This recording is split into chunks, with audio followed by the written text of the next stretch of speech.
아람이라는 나라가 있었습니다. 그 나라가 이웃 나라와 전쟁을 할 때에 나라가 전쟁에서 패할 수밖에 없는 큰 위험이 빠졌을 때 나만이라는 장군이 그 장군에 의해서 그 나라가 위기에서 구출되었습니다. 백성들 모두 다 우리나라의 이순신 장군 같이 백성들이 다 존경하고 왕도 그 사람을 존귀히 여겼더라. 정말 보배야, 우리나라의 보배와 같은 사람이야. 이 사람 하나가 일당백이야, 아니 일당만이야. 이렇게 가치 있게 여기던 사람의 이름이 나아만입니다. 이 사람은요, 하나님의 은혜로 말미암아 전쟁에서 승리하였다라고 이렇게 말하고 있습니다. 1절의 말씀, 그런데 그 사람에게 고민이 있었어요. 그 사람에게 약점이 있죠. 엄청난 아픔이 있어요. 말할 수 없는 아픔. 그래서 1절에 그것을 설명하고 있습니다.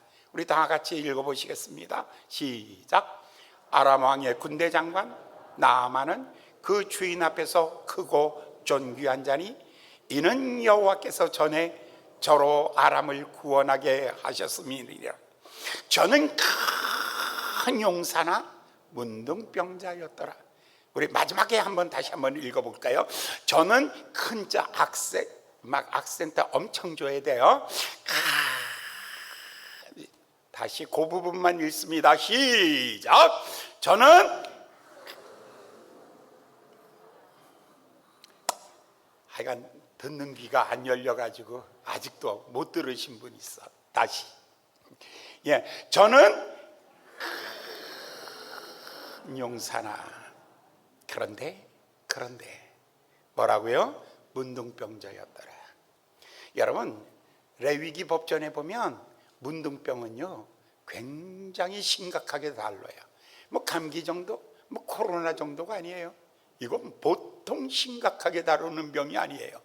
그래서 꼭 죄를 설명할 때 문둥병을 설명해요. 이게 거의 같은 맥락을 가지고 있어요. 그렇기 때문에 성경에서 질병 중에 가장 심각하게 다루는 질병이 하나 있는데 그게 바로 문둥병이에요. 요즘 말로 말하면 한센시 병이에요. 이 병은 치명적이에요. 이 병은 치명적이에요. 저의 경험에 제가 소록도에 가봤을 때 사람들의 손가락이 다 빠져나가요. 썩어서 손가락이, 발가락이 다 빠져나가요. 귀가 다 녹아서 없어져요. 코가 다 녹아요. 입술이 다 녹아요. 사람이 막 침 물러가지고 막 녹아서 없어지는 병이에요. 치명적이에요. 왜냐하면 치료 불가능하기 때문에. 어떤 병도 고칠 수 있다면 괜찮아요. 근데 이거는 고칠 수 없는 병이다. 지금부터 이거 몇천 년 전의 얘기잖아요. 그러니까 얼마나 이 사람들이 마음에 문둥병 하면 굉장히 고통스러운 거예요. 치명적인 질병이에요. 온몸이 썩어 나가는 거예요. 치료 불가능한 병이에요. 그리고 이 병은요 전염을 일으켜요. 그렇기 때문에 그 사람을 같이 두질 않아요. 그래서 동네 어귀 같은 데에 멀리 떨어져서 그들만의 집단 생활을 하게끔 한 거예요. 바로 이 병이에요. 왕이라도 성경에 보면 왕이라도 그 병에 걸리면 왕의 폐위예요. 그리고는 별당에다가 집어넣고 모든 사람 아무도 만나지 못하게 하는 그런 병이었어요. 그래서 예전에는 요즘은 아니에요. 예전에는 이 병을 저주받은 병이라고 그렇게 말했어요. 여러분, 성경에 나오는 유명한 사람이 있잖아요. 모세의 누이 미리암도 이 병에 걸렸던 사람이에요. 성경에 보면 우시아도 이 병에 걸렸던 사람이에요. 이 병에 걸리면 치명적입니다. 모든 가족관계가 끊어집니다. 하나님 앞에 나오는 예배도 끊어집니다. 모든 사람과의 관계가 다 끊어지는 절대절명의 아픔을 갖고 있는 병이었습니다. 그런데 이 사람의 겉모습을 보세요. 얼마나 화려합니까? 얼마나 휘황찬란합니까? 왕이 존귀히 여기고 전쟁에 나가면 크게 승리한 사람이에요. 이 사람은 정말 대단한 사람이에요. 그래서 성경에 한마디로 딱 정해서 말하기를, 저는 큰 용사인데, 그런데 그 사람은 이게 더 아픈 거예요. 겉은 멀쩡한데 속이 더 아픈 거예요. 사람이 남에게 말하지 못하는 이 치명적인 아픔을 가지고 있는데, 이 아픔에 대하여 오늘 이야기하고 있는 거예요. 성경은 이 사람은 큰 용사나 그런데 이런 아픔을 가지고 있었다라고 말하고 있어요. 그런데 그 집에 이제 새로운 소식, 아주 복음이, 기쁜 소식이 새벽의 빛과 같이, 새벽빛과 같은 찬란한 빛이 한 줄기 그 집에 들어왔어요. 2절을 볼까요? 2절부터 4절까지 봉독합니다. 2절부터 4절까지입니다. 시작. 전에 아람 사람이 떼를 지어 나가서 이스라엘 땅에서 작은 계집아이 하나를 사로잡으며 저가 나만의 아내에게 수종 들더니 그 주모에게 이르되, 우리 주인이 사마리아에 계신 선지자 앞에 계셨으면 좋겠나이다. 저가 그 문둥병을 고치리이다. 나만이 들어가 그 주인에게 고하여 가로되, 이스라엘 땅에서 온 계집 아이의 말이 이러이러하더이다. 가로 열고 이러이러하더이다. 뭐예요? 그 내용이 뭐예요? 이러이러하더이다. 내용이 뭐였죠? 네? 사마리아에 있는 선지자 앞에 서면 문둥병을 고칠 수 있나이다. 우리 주인 나만이 사마리아에 가서 선지자 앞에 서면 선지자가 고칠 수가 있습니다 라는 이 소식을 들은 거예요. 여러분, 위대한 소식은 여러분 KBS 공영방송을 타고 오지 않습니다. 위대한 복음은 이렇게 오지 않습니다. 어린 아이를 통해서, 젖먹이의 입을 통해서, 또 세상에 버림받은 사람들의 입술을 통해서 하나님의 복음이 우리에게 전달되는 것입니다. 새벽이 온다고 소리 지르지 않습니다. 아침에 소리 없이 별빛이 사라지며 햇빛이 떠오른 것 같이 이 집에 하나님의 은혜가 임한 것입니다. 오늘 아침 여러분들이 하나님의 말씀이 여러분 속으로 스며들기 시작하면 여러분도 은혜 받은 사람입니다. 할렐루야. 여러분, 그러나 큰 용사나 그러나 문둥병자였더라. 이 가슴이 미어지고 답답하고 가슴이 캄캄하고 절망 속에 있는 이 사람에게 조금 문빗장이 열리더니 거기에 맑은 빗줄기 하나가 들어왔습니다. 선지자 앞에 서면 우리 하나님이 고칠 수 있습니다. 하나님 앞에 서면 하나님이 고칠 수 있습니다. 복음입니다. 할렐루야. 기쁜 소식입니다. 굿뉴스입니다. 여러분, 이 소식을 여러분 온 천하에 전하는 거죠. 세상 모든 사람에게, 모든 절망하는 사람에게 예수는 생명입니다. 예수는 능력입니다. 예수는 희의 평안입니다. 예수는 영원한 생명입니다. 어린아이처럼 비록 끌려갔을지라도, 비록 힘들고 어려울지라도 복음을 전할 수 있는 이 어린아이의 축복, 여러분도 우리 그렇게 살아가시기를 부탁드립니다. 네. 이 소식을 듣자마자 여러분, 누가 무슨 논문을 발표했다고 해서 생명 걸지 않아요. 사실은 갈급한 자가 이 새끼줄이라도 붙잡는 심정이에요. 얼마나 절박했으면 우리 집에 끌려온 노예 소녀가 먼 이국 땅에서 일어나는 이 이야기에 대하여 이 나만이 목숨을 걸지요. 나만이 왕에게 나갑니다. 폐하, 점잖게 말했겠죠. 앞에 인사, 황공무지로소이다. 폐하 만세수 하옵소서. 그래, 무슨 일이니? 우리 집에 이러이러한 일이 있었습니다. 이 이야기를 다 하고 난 다음에 드디어 왕이 결단을 내립니다. 왕의 결단이 5절에 나옵니다. 5절과 6절의 말씀을 읽겠습니다. 시작. 아람 왕이 가로되 갈지어다. 이제 내가 이스라엘 왕에게 글을 보내리니 나만이 곧 떠날새 은 10달란트와 금 6,000개와 의복 10벌을 가지고 가서. 근데 가로 열고 샤넬 핸드백이 없네. 선물 다 샀는데 하고, 그때는 핸드백이 없어서 보자기에 싸서 주는 거야. 그래서 없어. 요즘 같으면 이거 다 들어갔을 것 같아. 왕이 첫 번째 왕의 친서를 씁니다. 이스라엘 왕이여, 이스라엘의 왕이여, 내가 가장 아끼고 내가 소중히 여기는 사람을 당신에게 보냅니다.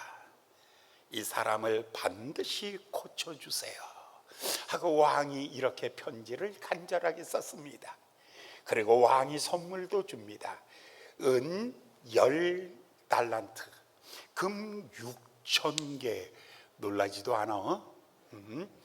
금 6,000개. 정말 감이 있는 거야, 없는 거야? 아무리 마스크를 써도 너무하지. 은에서는 안 놀래도 돼. 금에서 놀래야지. 금 6,000개. 우와. 옷 10벌. 그 다음에 9절에 보면요, 말과 마병과 병거들이 갑니다. 엄청난 많은 호위병을 거느리고 마치 축제의 퍼레이드 하듯이 그렇게 행진해서 국경을 넘어 사마리아를 향하여 달려오는 것입니다. 사마리아 사람들이 깜짝 놀란 거예요. 이웃 나라에서 큰 군대와 그리고 그 나라의 가장 높은 장수가 타고 온다는 거예요. 사람들은 도대체 뭘까? 도대체 어떤 사람이 오길래 가법 이상이야? 이건 뭐야 도대체? 누구야? 입소문에 소문에 의해서 사마리아 성이 술렁거리기 시작합니다. 소문은 쫙 퍼졌겠죠. 아람에서 가장 강한 군인인데 그 사람이 뭐에 걸렸대? 문둥병에 걸렸대. 그 병 고쳐달라고 우리 왕한테 온 거래. 소문이 쫙 퍼졌습니다. 왕도 마침내 이 사람을 불러드립니다. 왕이 이 사람을 불러드립니다. 7절의 말씀을 볼까요? 왕이 글을 읽기 시작합니다. 시작. 이스라엘 왕이 그 글을 읽고 자기 옷을 찢으며 가로되 내가 어찌 하나님이건대 능히 사람을 죽이며 살릴 수 있으랴? 저가 어찌하여 사람을 내게 보내어 그 문둥병을 고치라 하느냐? 너희는 깊이 생각하라. 저 왕이 틈을 타서 나로 더불어 시비하려 함인 줄 알라. 이건 고치라는 얘기 아니라 못 고치면 전쟁하겠다는 이야기다. 이야, 큰일 났다. 이 사람 못 고치면 전쟁하는 거야. 그러니 왕이 견딜 수가 없는 거예요. 그래서 이 문제 앞에서 왕이 옷을 찢으면서 어찌할꼬 하면서 통탄하는 거죠. 근데 그 소문이 어디로 퍼져나갔다고요? 그 소문이 사마리아 성에 있는 바로 그 엘리사에게 이 소문이 들어간 거예요. 8절과 9절의 말씀 읽어볼까요? 8절과 9절의 말씀 시작. 하나님의 사람 엘리사가 이스라엘 왕이 자기 옷을 찢었다 함을 듣고 왕에게 보내어 가로되 왕이 어찌하여 옷을 찢나이까? 그 사람을 내게로 오게 하소서. 저가 이스라엘 중에 선지자가 있는 줄을 알게 하려 함이니라. 여기서 엘리사가 말하죠. 폐하 걱정하지 마세요. 우리 하나님의 사람이 여기 있잖아요. 이스라엘 가운데 하나님의 사람이 있다는 것은 하나님이 함께하는 나라라는 것을 저로 알게 하기 위해서 하나님이 이 일을 하고 계시는 것입니다. 왕이요 그 사람 내게 보내소서 라고 9절에 말해요. 9절의 말씀 읽어볼까요? 9절 시작. 나아만이 이에 말과 병들을 거느리고 이르러 엘리사의 집 문에 서니. 근데 그 집이 아파트는 아닌 것 같아요. 집 문 앞에 서 있다는 것을 보니까. 그런데 뭐라고요? 말과 병거들을 거느리고 엄청난 많은 군의 사람들이 와서 얼마나 바깥이 시끄럽겠어요. 말소리가 나죠. 사람 소리들이 바깥에서 이 고요한 성의 집에 엄청난 소리가 나는 거죠. 엘리사도 뛰어나가고 싶지 않겠어요? 아니 우리 집에 무슨 일이 벌어졌나 뛰어나가고 싶지 않겠어요?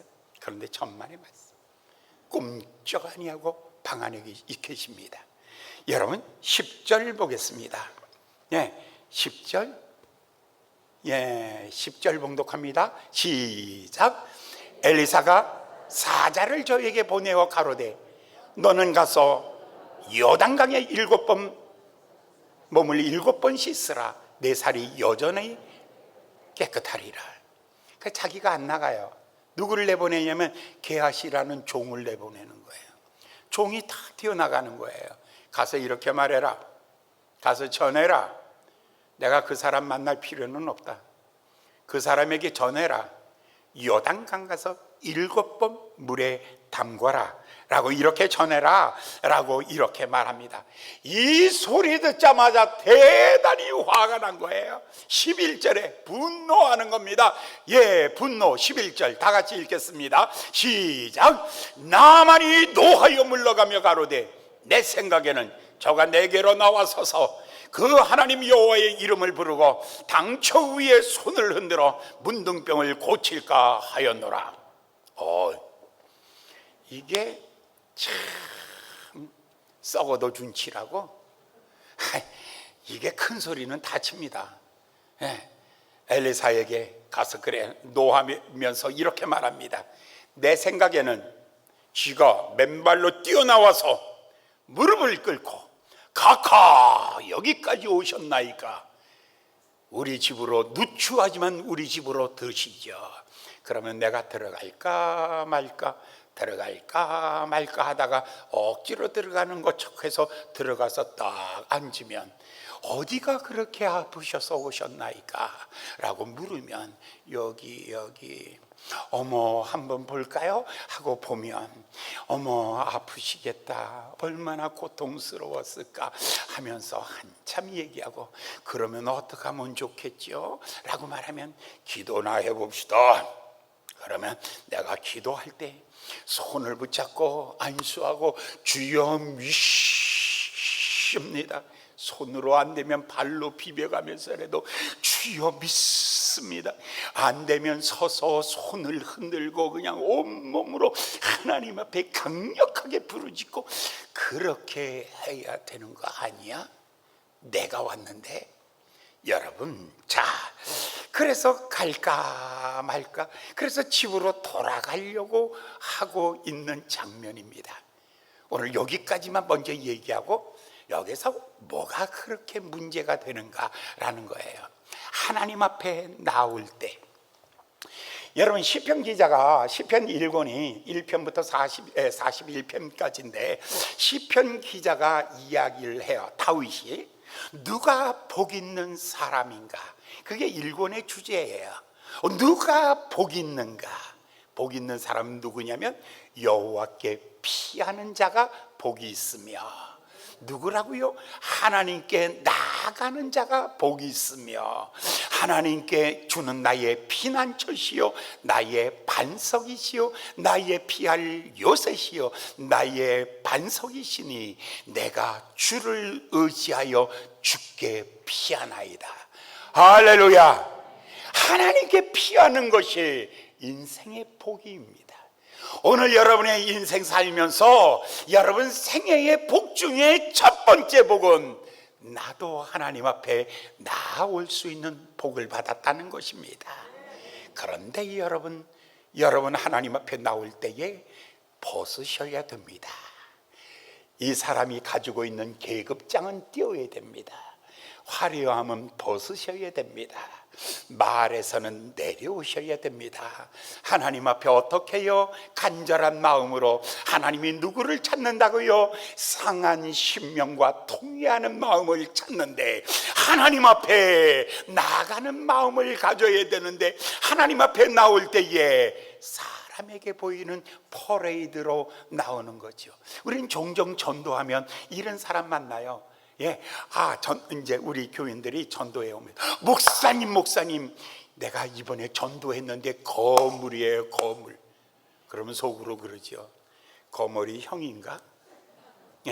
목사님 이번에 우리 교회 새 신자 오늘 등록할 건데 그 사람이요? 그 사람 은혜 받기만 하면 그 사람 교회 져줘요. 걱정하지 마라. 목사님이 이제 우리 교회 돈 걱정 안 해도 돼. 주님 오셨네. 그때마다 제가 느끼는 감정이 하나 있어요. 엄청나게 상처받아요. 엄청나게 상처를 받아요. 그 상처가 뭔 줄 아세요? 우리 하나님 앞에 나올 때의 그 모습이 간절함과 갈망이에요. 심령이 가난한 자는 복이 있나니 천국이 저희 것이요. 하나님 앞에 우리가 가난한 심정으로 나와야죠. 계급장으로 나오는 게 아니에요. 화려함으로 나오는 게 아니에요. 멋있게 나오는 게 아니에요. 하나님 앞에 나와 물 쏟듯 마음을 쏟기 위하여 나오는 것입니다. 바로 이렇게 나오는 거예요. 퍼레이드 하듯이 나오는 건 아니라고요. 다윗이 이러다가 대지게 세게 맞았어요. 법궤를 다윗궁으로 옮겨와야 되는데 그때에 그가 이렇게 말해요. 하나님은 그곳에 거하고 천막에 있는데 내가 왕궁에 거하니 이제 하나님의 법궤를 예루살렘으로 옮겨와야겠다. 그러면서 준비하는 게 뭐예요? 법궤 이동작전. 첫 번째 3만 명의 군사들이에요. 그리고 새 수레였어요. 그리고는 나팔수와 관현악단들이 뒤따라가요. 엄청난 퍼레이드예요. 하나님을 영광스럽게 모신다라는 그 미명하에 너무너무 화려한 거예요. 그렇게 오다가 하나님이 치시죠. 그래서 베레사 우사 하나님이 치셨다, 하나님이 길을 막으셨다, 하나님이 치셨다라고 그렇게 말하죠. 나중에 다윗이 깨닫죠. 아하, 법궤는 제사장들이 어깨에 메고 가는 거야. 법궤는 화려함에 있는 것이 아니라 하나님의 앞에 진실함에 있는 것을 발견하게 되었던 것입니다. 사랑하는 여러분, 오늘 아침 여러분들이 그 모습 그대로 오시는 것이 좋습니다. 꾸미지 마시기를 바랍니다. 화려해지지 마시기 바랍니다. 하나님 앞에 여러분의 진실한 마음으로 그대로 오시기 바랍니다. 할렐루야. 내 모습이 대로 주받으옵소서. 날 위해 돌아가신 주 날 받으옵소서. 주님, 내가 상처를 갖고 있습니다. 내가 남모르는 아픔들을 가지고 있습니다. 주여, 포장하지 않습니다. 있는 그대로 주님 앞에 내놓습니다. 물쏟듯 쏟아놓습니다. 가슴을 치며 주님 앞에 쏟아놓습니다. 주님 앞에 내 모습을 다 쏟아놓습니다. 이 마음으로 주님 앞에 나오시기를 예수님의 이름으로 축원합니다. 네, 그래요. 영국에 유명한 백작이 있어요. 아주 믿음 좋은 백작이에요. 이 사람은 늘 교회 가면 먼저 가요. 그리고 앞에 앉고 늘 앞에 오늘도 앉았어요. 그런데 한참 예배가 이제 조금 시작되기 직전이었어요. 사람들이 웅성웅성 오기 시작하더니 옆에 이상한 사람 거지가 하나 앉은 거예요. 냄새도 나요. 더러워요. 옆에 턱 하고 앉은 거예요. 그러니까 뒤에 있던 비서관들이 이렇게 말하죠. 이분이 누군 줄 알아? 감히 네가 여기 옆에 어떻게 앉아? 빨리 절로 가, 절로 가 하면서 내쫓는 거예요. 그때에 그 손을 탁 잡으면서 젠덜프 백작이 이렇게 얘기하죠. 하나님 앞에서는 모든 사람은 하나다.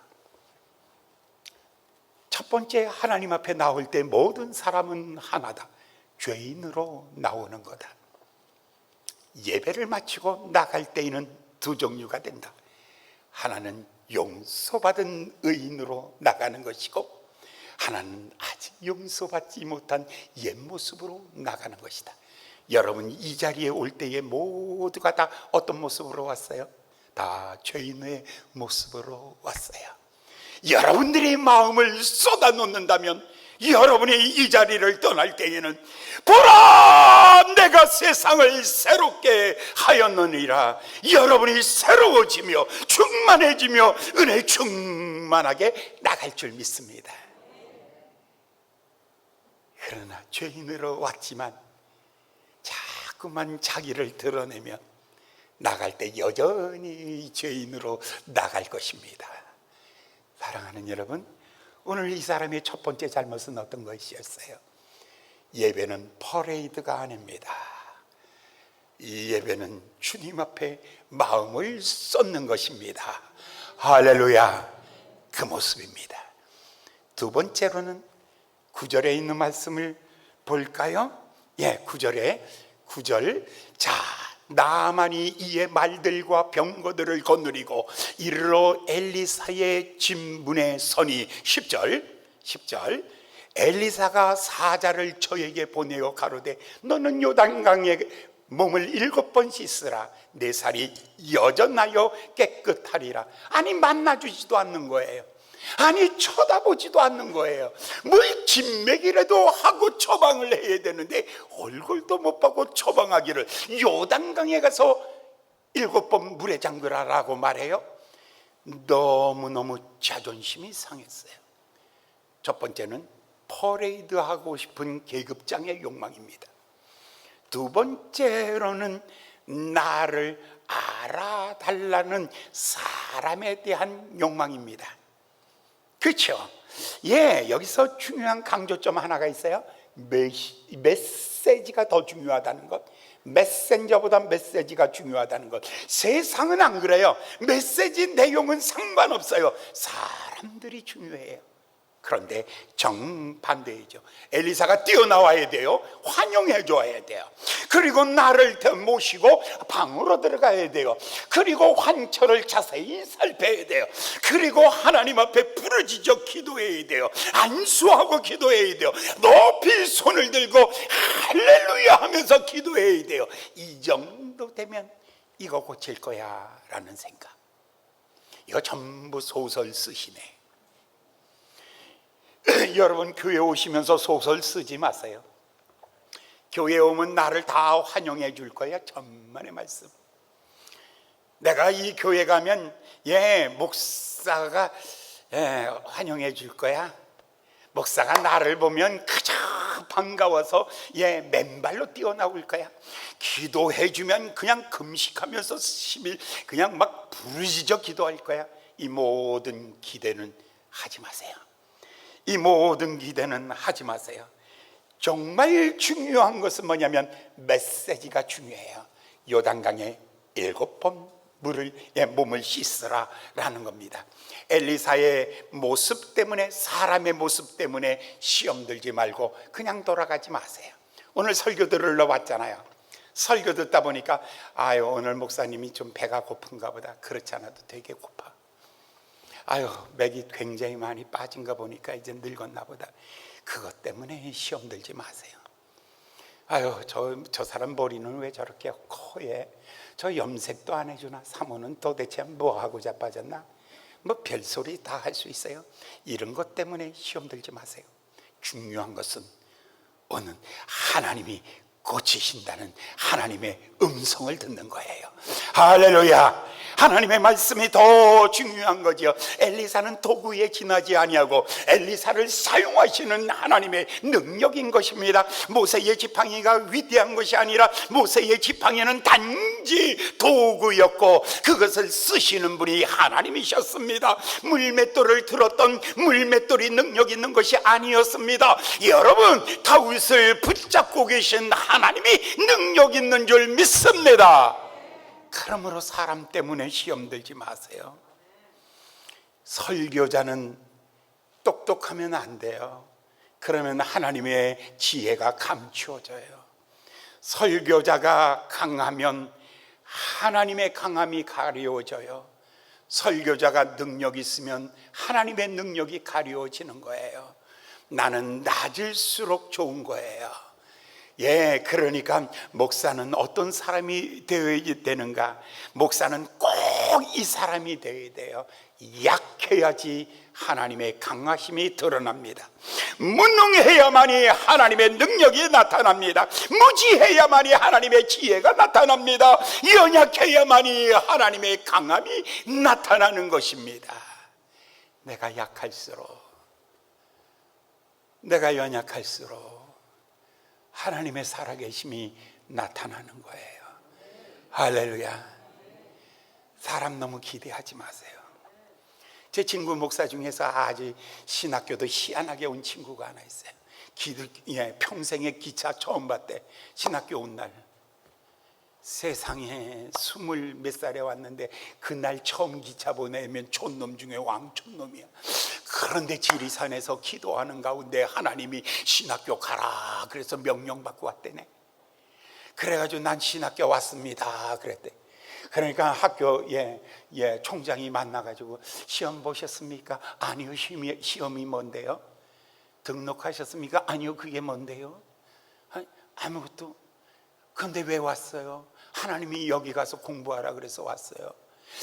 참 이 사람 신기한 사람이네. 그래도 거절하지 못한 거예요. 정진왕 학장이 거절을 못했어요. 그래서 그 사람을 저 학교 그 수의실이죠. 너는 거기 있으면서 학교 청소를 하라고. 그래서 청소하면서 이렇게 주워 듣기 시작하는 거예요. 한 1년 지나가고 난 다음에 청강생이 됐어요.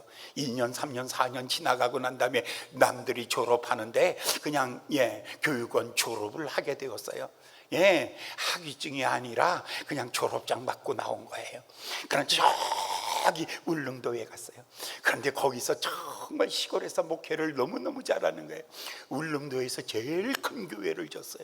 짓고 난 다음에 제가 부흥회를 가봤어요. 부흥회를 갔는데 이게 또 보통 무식한 게 아니에요. 침례식을 오늘은 침례식 하는 날이에요. 침례식 하는 날 우리는 보통 다 옷을 다 속에 입고 가운 입잖아요. 그런데 이 친구는 얼마나 솔직 담백한지 바지 다 벗고 그리고 가운만 딱 입고 물에 들어갈 거니까 얼마나 머리가 좋습니까? 물속에 들어갔다 옷도 이거 버릴 수 있으니까. 그래서 딱 물에 들어갔는데 자 여러분 우리 침례 받습니다. 다 같이 물속에 들어오세요 하고 자기가 봉동하고 뛰어 들어갔는데 이게 싹 바람이 부니까 어떻게 돼요? 이거 어떻게 올라가요? 그냥 풍선처럼 쭉 올라가지고 홀딱 뺏겨졌습니다. 전 교인들이 깔깔깔깔깔깔깔 우리 목사님 반스는 노란 반스, 우리 목사님 반스는 빨간 반스 소문이 나버렸어요. 쪽팔려서 목회를 못하겠어요.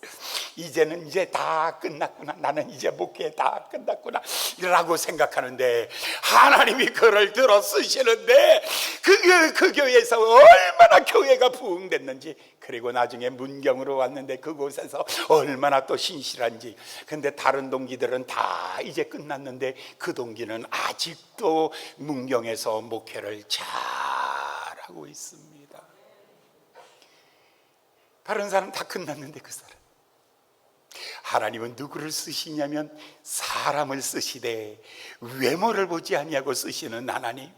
오늘 여러분, 이 사람이 가지고 있는 배움 얼마나 배웠는가, 얼마나 가졌는가, 얼마나 능력 있는가, 얼마나 잘하는가가 아니었어요.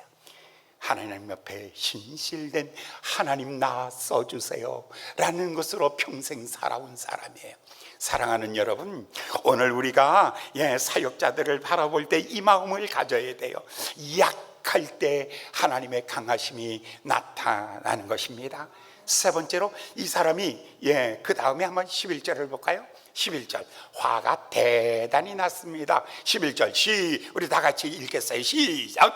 나만이 노하여 물러가며 가로되 내 생각에는 저가 내게로 나와서서 그 하나님 여호와의 이름을 부르고 당초 위에 손을 흔들어 문둥병을 고칠까 하였노라. 12절도 보겠습니다. 다메섹강 아바나와 바르발은 이스라엘의 모든 강물보다 낫지 아니하냐. 내가 거기서 몸을 씻으면 깨끗하게 되지 아니하랴 하고 몸을 돌이켜 분한 모양으로 떠나니라. 이야, 이 화가 대단히 났어요. 내 계급장도 인정 못 받았어요. 얼마나 나를 무시했냐면 나와보지도 않아요. 종이 와서 저렇게 하세요, 절로 가세요 라고 이렇게 말하는 거예요. 너무 화가 난 거예요. 왜 하필 요단강에 가야 돼? 아마나도 있고 바르발도 있지 않아? 왜 7번이야? 3번 하면 안 돼? 전부 다 화가 막 치밀어 오르기 시작하는 거예요. 내 생각에는 우리 강이 훨씬 더 아름답다라는 것이죠.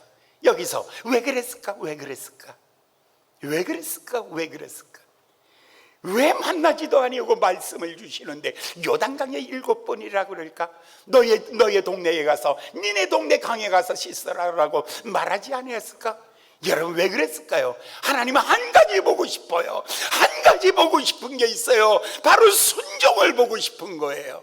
오늘 아침 사랑하는 여러분들, 여러분에게 하나님이 보고 싶은 게 하나 있어요. 여러분의 삶을 순종하는 자세로 나아가는 거예요. 나는 사내를 알지 못합니다. 그러나 내가 주의 말씀에 의지하겠습니다. 주의 말씀이 내게로 그대로 이루어지기를 원하나이다. 마리아의 순종이 그리스도의 탄생으로 연결되는 것입니다. 바로 이 순종이었습니다. 바로 이 순종이 가치가 있는 것입니다. 순종 없는 곳에 기적 없어요. 순종이라는 것은 평범을 초월하는 거예요. 평범한 것은 시키지도 않아. 평범을 초월하기를 원합니까? 작은 일에 뛰어넘어야 돼요. 순종은 내 생각, 내 경험, 내 지혜, 내가 오늘까지 살아온 것, 그거 넘어가라고 하면 하나님은 새날을 주시려고 하는구나. 평범 속에는 여러분 비범이 없어요. 순종함 속에는 탁월함이 나타나요. 순종함 속에는 비범함이 나타나요. 순종함 속에는 위대함이 나타나는 거예요. 오늘 사랑하는 여러분, 이 사람이 지금 이제 종이 이렇게 말해요. 13절 14절 봉독합니다. 13절, 그 종들이 나와 말하여 가로되 내 아버지여, 선지자가 당신을 명하여 큰 일을 행하라 하였다면 행치 아니하였으리까? 하물며 당신에게 이르기를 씻어 깨끗하게 하라 함이니까? 14절도 나아만이 이에 내려가 하나님의 사람의 말씀대로 요단강에 7번 물을 잠그니 그 살이 여전하여 어린아이의 살같이 깨끗하게 되었더라. 물 가지고 혹시 든지 불 가지고 태우든지 내 안에 죄 씻으소서. 하나님, 바로 죄가 그 모습입니다. 바로 문둥병과 같은 내 안에 나를 짓누르고 있는, 나를 꼼짝 못하게 만들어 놓는 이 아픔이 있습니다. 그것이 질병일 수 있고, 그것이 사람일 수 있고, 그것이 어떤 사건일 수 있고, 주여 이 모든 것이 요단강물에 씻어지듯이 씻겨 내려가듯이 내가 주의 말씀에 순종하며 한 발자국 한 발자국 한 발자국 옮길 때마다 새날 되게 하시고 새로워지게 하시고 충만하게 하여 주시옵소서. 순종은 커서 순종 못하는 게 아니에요. 힘없어서 순종 못하는 거 아니에요. 몰라서 순종 못하는 것이 아니에요. 제일 무서운 것은 자존심 때문에 못하는 거예요. 여러분 마음속에 벗으세요. 그거 내려놓으세요. 그리고 주의 말씀에 의지하여 그물을 던지겠나이다. 내가 주의 말씀에 의지하여 여리고를 행진하겠나이다.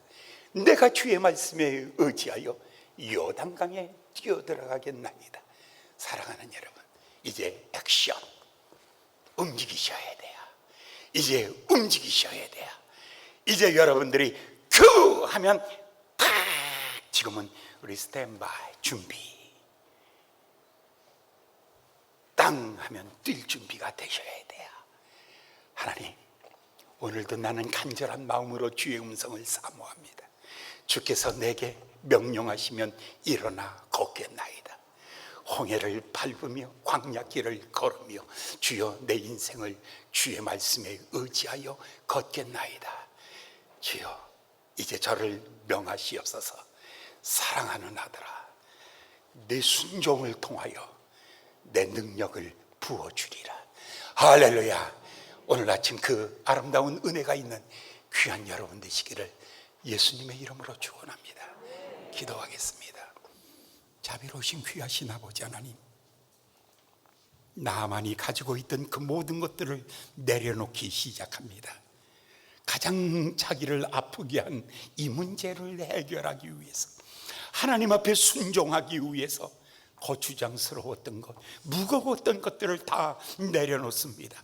주여, 주께서 저의 순종을 보시며 하나님의 말씀이 저에게 이루어지게 하여 주시옵소서. 예수님의 이름으로 간절히 기도하였나이다. 아멘.